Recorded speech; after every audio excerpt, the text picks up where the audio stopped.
এবং বিচার শুরু হবে রাজকীয়ভাবে। ফেরেশতারা সারিবদ্ধভাবে আসা শুরু করবে। যখন হিসাব শেষ হবে, যখন মানুষের হিসাব শেষ হবে, হয় সে যাবে জান্নাতে অথবা জাহান্নামে। এবং সবচেয়ে কঠিন অংশ হবে জাহান্নামের আগুনের আগমন।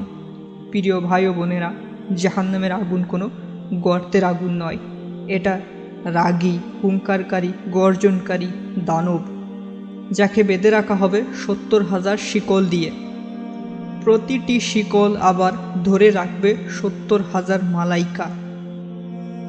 বিচার দিবসে এর থেকে ভয়াবহ, ভয়ঙ্কর আর কোনো দৃশ্য হবে না।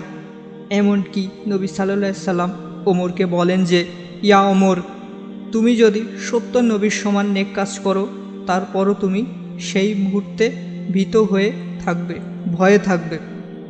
আল্লাহর সকল সৃষ্টি, নবী, রসুল, বিশ্বাসী, অবিশ্বাসী হাঁটুতে বসে পড়বে। তারা শুধু বলতে থাকবে, ও আল্লাহ রক্ষা করো আমাদের, ও আল্লাহ বাঁচাও আমাদের। জাহান্নাম চিৎকার করে, গর্জন করে আসতে থাকবে। যদি কেউ জাহান্নামের দিকে তাকায়, তাহলে সে জাহান্নামের বাসিন্দা হয়ে যাবে। তাই প্রত্যেকের মাথা থাকবে নত এবং প্রত্যেকের চোখ থাকবে নিচের দিকে। তারা ভয়ে তাকাবে না। আল্লাহ বলবেন, আমি কি তোমাদের বলিনি হে আদম সন্তান, যে তোমরা শয়তানের ইবাদত করবে না, তোমরা শুধু আমার ইবাদত করবে। এটাই সত্য এবং সোজা পথ। তোমরা কি এটা বোঝোনি? তোমরা কি এটা উপলব্ধি করতে পারোনি? এই যে সেই জাহান্নামের আগুন, যার প্রতিশ্রুতি তোমাদের করা হয়েছে, এই যে সেটা। হে আল্লাহ, আমাদের রক্ষা করুন, আমাদের রক্ষা করুন। বিচার শুরু হবে এবং আকাশ কালো হয়ে যাবে বইয়ে, এবং বই উড়ে বেড়াতে থাকবে। সকলকে তার বই দেওয়া হবে।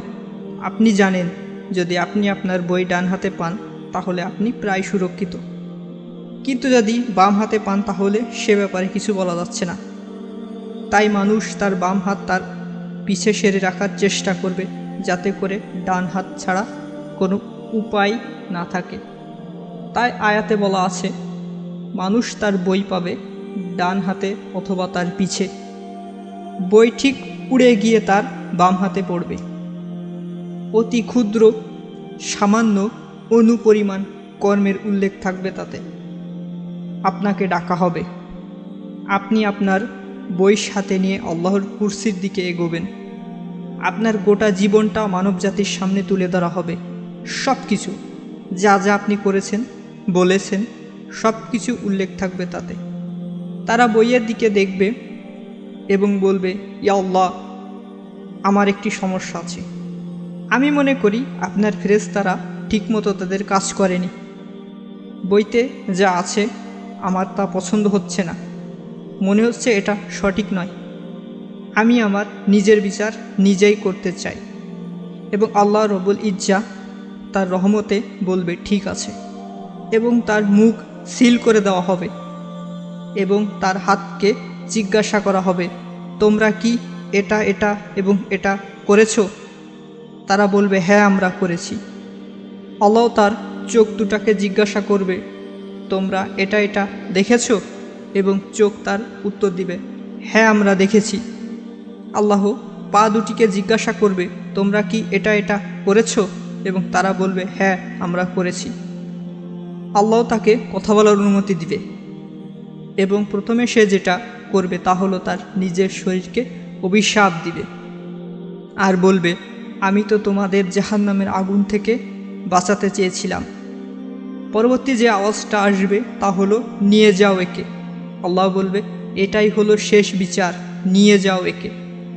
নবী সাল্লাল্লাহু আলাইহি সাল্লাম বলেন যে, আল্লাহ জাহান্নামের আগুনকে জ্বলতে আদেশ করেন এবং এটা 1000 বছর ধরে জ্বলতে থাকে এবং এই 1000 বছর ধরে জ্বলার পরে এটি লাল হয়ে যায়। তাই আল্লাহ রব্বুল ইজ্জা আদেশ করেন আরও 1000 বছর ধরে জ্বলতে এবং এটা জ্বলে সাদা হয়ে যায়। তারপর দু আরশুল মাজিদ আল্লুল মায়ুরিদ আদেশ করেন আরও 1000 বছর ধরে জ্বলতে এবং তাপের জন্য কালো হয়ে যাবে। এখন জাহান্নাম রাগী, কালো, ঘন আগুন। কিন্তু কেমন ধরনের খাবার পাওয়া যায় জাহান্নামে? একটি গাছ যার নাম জাকুম গাছ, যার মূল রয়েছে জাহান্নামের গভীরে নিম্ন স্তরে, এবং কুরআন বর্ণনা করে এর ফল হবে শয়তানের মাথার মতো। প্রত্যেকে অপরকে দোষারোপ করতে থাকবে, এই বলে, ইয়া রব, ওদেরকে আরও বেশি শাস্তি দাও যা তুমি আমাকে দিচ্ছ, কারণ ওরা আমাকে ভুল পথে নিয়ে গেছে। এমনকি তারা শয়তানের কাছে গিয়ে বলবে, ইয়া রব, শয়তান আমাদের বিপথে নিয়ে গেছে, এবং সে বলবে, আল্লাহ রব্বুল ইজ্জা তোমাদের কাছে ওয়াদা করে, এবং আমি তোমাদের কাছে ওয়াদা করেছি, এবং আমি তার খেলাপ করেছি। আমার তোমাদের উপর কোনো অধিকার নেই বা কোনো নিয়ন্ত্রণ নেই। আমাকে দোষারোপ করো না, তোমরা জানো তোমরাই করেছো। আমি আমন্ত্রণ করেছি, তোমরা গ্রহণ করেছো, এখন ভোগ করো। আমাকে দোষ না দিয়ে নিজেদের দোষ দাও। জাহান্নাম সম্পর্কে কুরআনে অনেক বর্ণনা রয়েছে, তার মধ্যে সবথেকে সহজ শাস্তির বর্ণনা উল্লেখ করেছে সূরা আম্বিয়াতে। কত সহজ হবে সেটা?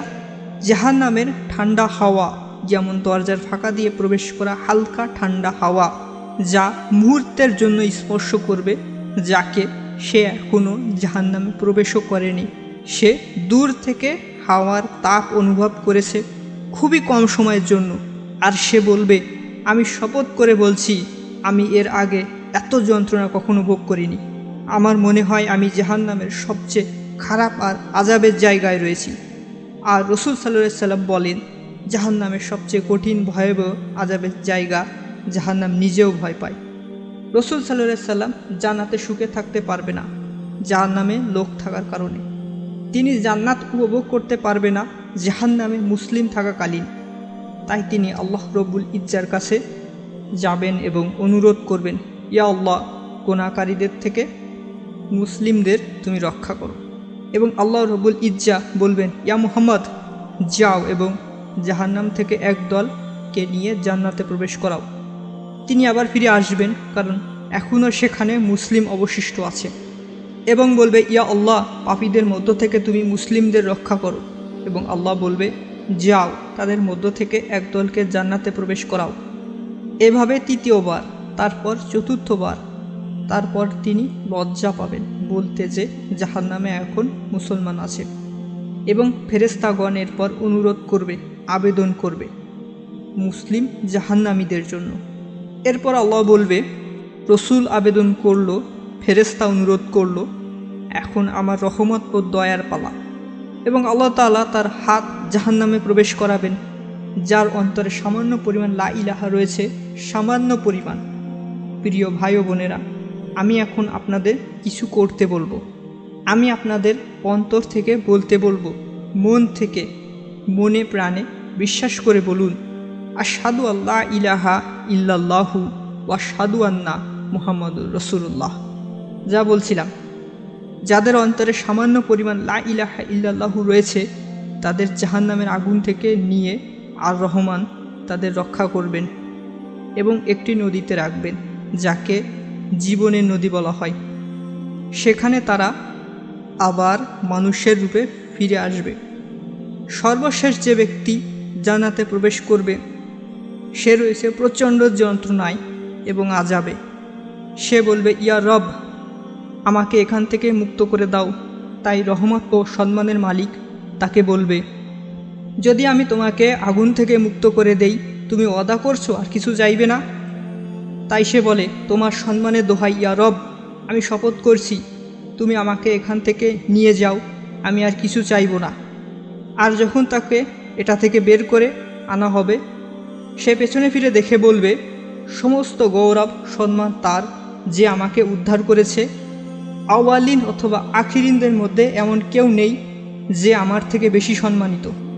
এবং তারপর আল্লাহ রব্বুল ইজ্জা আদেশ করেন একটি গাছকে উঠে আসতে তার সামনে, এবং একটি পানির ঝর্ণাও। সে ঝর্ণাকে দেখতে পায়, কিন্তু সে আগেই ওয়াদা করেছে যে সে আর কিছু চাইবে না। একই সাথে এটা খুবই লোভনীয় বটে। তাই তখন সে বলবে, ইয়া রব, আমাকে গাছটির নিকট নিয়ে যাও, যাতে আমি তার ছায়ায় বসতে পারি এবং পান করতে পারি সেখান থেকে।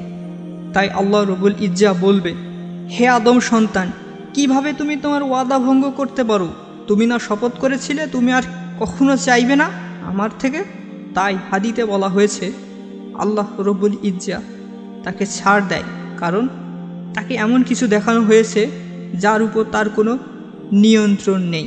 তাই সে যখন গাছের দিকে যায় এবং পানি পান করে এবং উপভোগ করতে থাকে, আগের থেকে বড় ভালো নতুন একটি গাছ দেখতে পায় জান্নাতের গেটের কাছে, এবং সেখান থেকেও পানি প্রবাহিত হয়। তাই সে গাছের দিকে তাকায়, ইয়া আল্লাহ, আমাকে ওটার কাছে নিয়ে যাও, ইয়া রব, ওই গাছটির কাছে। তাই আল্লাহ রব্বুল ইজ্জা বলেন, হে আদম সন্তান, কিভাবে তুমি তোমার ওয়াদা ভঙ্গ করলে? তুমি না জবান দিয়েছিলে? এবং প্রত্যেকবার এটা কোনো সাধারণ ওয়াদা নয়। তোমার সম্মানের দোহাই ইয়া রব, আমি আর কখনো কিছু চাইব না, ইয়া রব, তাই আমাকে সেখানে নিয়ে যাও। তোমার সম্মানের কসম, আমি আর কখনো কিছু চাইব না। তাই আল্লাহ রব্বুল ইজ্জা তাকে সেই গাছটির কাছে নিয়ে যাবে, যেটা জান্নাতের দরজার পাশে অবস্থিত। তাই যখন সে গাছটির ছায়ায় বসে পান করবে, উপভোগ করতে থাকবে, সে জান্নাতের ভেতর দেখতে পাবে এবং ভেতরে যাওয়ার জন্য উদ্গ্রীব হয়ে পড়বে। তাই সে বলবে, ইয়া রব, আমাকে জান্নাতে প্রবেশ করাও। তখন আল্লাহ রব্বুল ইজ্জা বলবে, হে আদম সন্তান, কিভাবে তুমি তোমার ওয়াদা ভঙ্গ করতে পারো? তুমি ওয়াদা করেছিলে। সে বলবে, আমাকে জান্নাতে প্রবেশ করাও, আমি আর অন্য কিছু চাইব না। আল্লাহ বলবে, জান্নাতে প্রবেশ করো। তাই সে জান্নাতে প্রবেশ করবে। সে বলবে, সব জায়গা আগে থেকে দখল হয়ে গেছে, আমি এখন কোথায় যাব? আল্লাহ বলবে, যদি আমি তোমাকে দুনিয়ার রাজাদের সমান জায়গা দান করি হবে? তাই সে বলবে, ইয়া রব, তুমি পুরো বিশ্বের মালিক আর তুমি আমার সাথে মজা করছো। ইবনে মাসাউদ যখন এটা বর্ণনা করছিলেন, তিনি হেসে ওঠেন।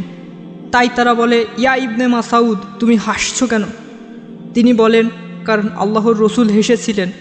আমরা তাকে বলি, আপনি হাসছেন কেন? তিনি বলেন, আমার প্রভু হাসছিল যখন ব্যক্তিটি একথা বলে।